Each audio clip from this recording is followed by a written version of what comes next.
Hi, this is Max. It's another CSR2 video. This time I am bringing you the 1-1 with full stage 5 699 pp, full fusion for the stage 5, but tuned to beat Dyno. Now how do you do that? Well, let's look at the tune we have. Currently I have it tuned pretty much to the best Evo possible. Pretty much, not quite. Okay, with a little bit more aggressive nitrous, you can get a pretty impressive dyno of 8.862. That's one fast car. Now, the problem with this one fast car is that it is one hard car to shift. When you launch out of first gear, it is so fast that you may not have time to even think about shifting and hitting the nitrous before it hits red line. And when it does that, it does not hit dyno. I played with this car quite a bit at this kind of a setting to try to get as close as possible to dyno as I can, and generally I end up about at least a tenth or a little bit less than a tenth short. That applies all the way till max with this car. Now, so what can you do? You already have zero tire, you already have nitrous, so what you're really going to be playing with now is, again, the transmission. When you do the transmission, you can lower the final drive slowly but surely. What you'll find is that there's kind of an even drop in Evo as you go. So what you're really looking for, though, is not that even drop. That just means, you're tuning the car poorly. What you're looking for is a massive drop that appears at a certain point.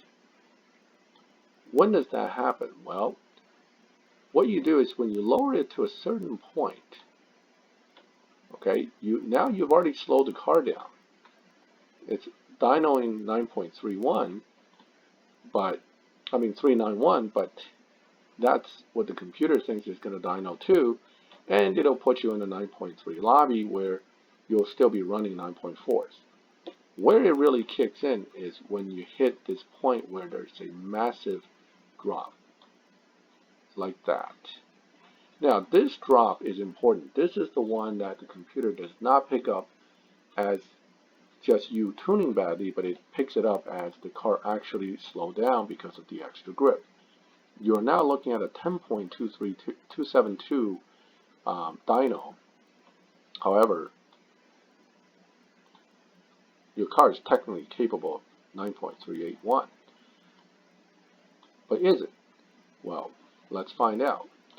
It probably won't hit the dyno, but then again, don't forget, I couldn't hit dyno even when I had the car fully tuned right. So can we hit at least within a tenth of dyno?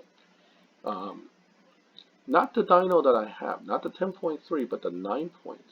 Okay, not the 10.2, whatever, but the 9.3. Let's see if we can hit that. We may not hit 9.3, but the question is, can we hit 9.4?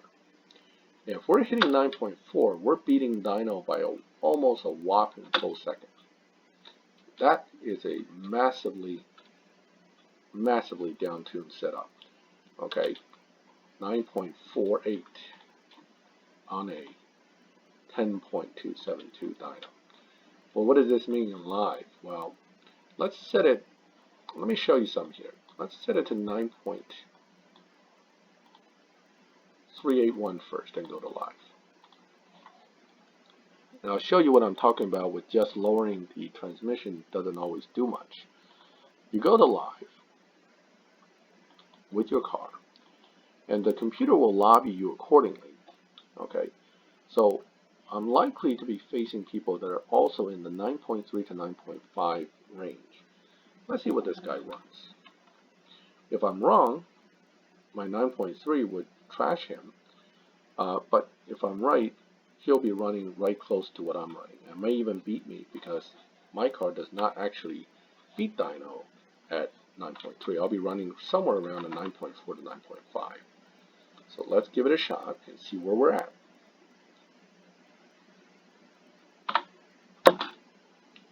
Bad. Very bad. Didn't drive it too well either. That's going to hurt me. 9.6. Okay. That was pretty bad. Okay. But Assuming if I had run a 9.3, I might have beaten him. It would have been very close. But notice this is probably the proper lobby for the 9.3 dyno that the car is showing. You have cars that range somewhere between 9.5 to 9.2 to 9.1s perhaps, depending on how well they beat dyno. So that's the lobby I'm in, right? Now let's go back and do the adjustment.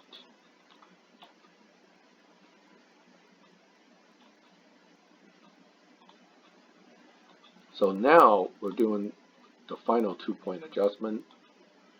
Oop, that's too much. Here, okay. Dyno now says 10.2. Now, if the computer recognizes that as your actual performance capability, it should put you into a lobby that allows you to run 10.2 opponents. Notice everybody's changed. That's good. That's a good sign. Now the question is, are they actually 10.2 lobby people? Well, let's find out. I'm going to pick someone to challenge. Someone without win-loss or trading, because then I have to owe them a second run. Speaking of which, I don't recall if the last guy had a trading symbol, so I might have screwed him out of a run. But anyway, for the purposes of the video, I'll make it up to people later. Alright, so this guy should be a 10-point something guy. Okay, he may even run 9.9s, but he definitely shouldn't be running 9. What can we run? 9.4s. Okay, he's not going to run that. At least not unless he's seriously down-tuned. Now, I'm not even rushing my nitrous here because, well, I don't want to beat the dyno by that much that I'm going to kill the dyno by a second, because the computer is going to bump you up. What it does is it actually tracks this run, your win. And if your average win speed or time is always lower than that by a bunch, it will fit you into the lobby that that actual running time is in. So if you're running 9.4 outright, immediately the computer will pick up, hey, this guy shouldn't even be in the 10.2 lobby. Let's put him in the 9.8 lobby and see how he does first. You get bumped up seriously quick. And within probably 10 races, you will be looking at basically being in the 9.5 lobby. Now I'm going to slow down. I got to let this guy have this race. So you can sandbag, in a sense, when you drive these seriously down-tuned cars. I don't use these to make money. I mean, I just kind of use them to control my ability to win and lose effectively. So that's why I set them up this way. If you want to use it to make money, that's up to you. I never race people for 200K, knowing what I know about how people can down-tune cars. So you're not going to get my money. You might take some noob's money, and that's really kind of mean, but that's up to you. I'm not against how people play the game. You play it the way you like it, and I play it the way I do. But one thing I do like is I like having the ability to control trades when needed. And these stage 5 tunes with the capability to beat dyno are the exact kind of tunes I like to have, because it gives me the flexibility to give the guy a win or not, depending on how angry they make me. So, see, there's the guy who's trading. He knows he can beat me and he slowed down. That's great. Well, I'm going to keep trading with this person here for a bit. And I hope you learned something from this video as far as the 1-1. It's a bit of a monster at stage 5 with the proper down tune, and it beats dyno for almost a second. Now, it can still beat dyno even with higher tunes or lower tunes. It just won't be as much. So it's quite a good car. If you liked the video, leave a like, ask questions in my channel. I'll try to answer them whenever I can. And subscribe to the channel if you like to see more videos of this nature. I periodically update, and this one was a request, so I'm making this video specifically based on that request. Thank you for watching.